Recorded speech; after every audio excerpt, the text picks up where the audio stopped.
কি খবৰ সকলোৱে? গৰম ইমানেই দিছে একদম মাথা বিষুৱাই দিছে। চশমাখন মোৰ মাথা বিষৰ কাৰণে কিনা আৰু ইমানেই মাথা বিষাইছে, গোটেই মগজটোকে কামুৰি গৈছে গৰমৰ পৰা।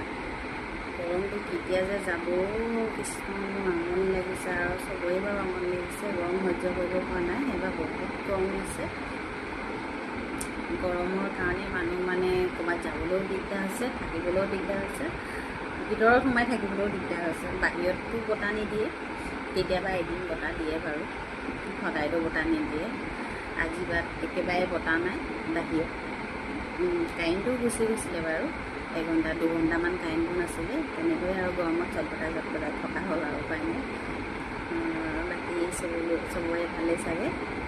ভালেই। বাকী আপোনালোকৰ খবৰ কেনেকুৱা জনাবচোন।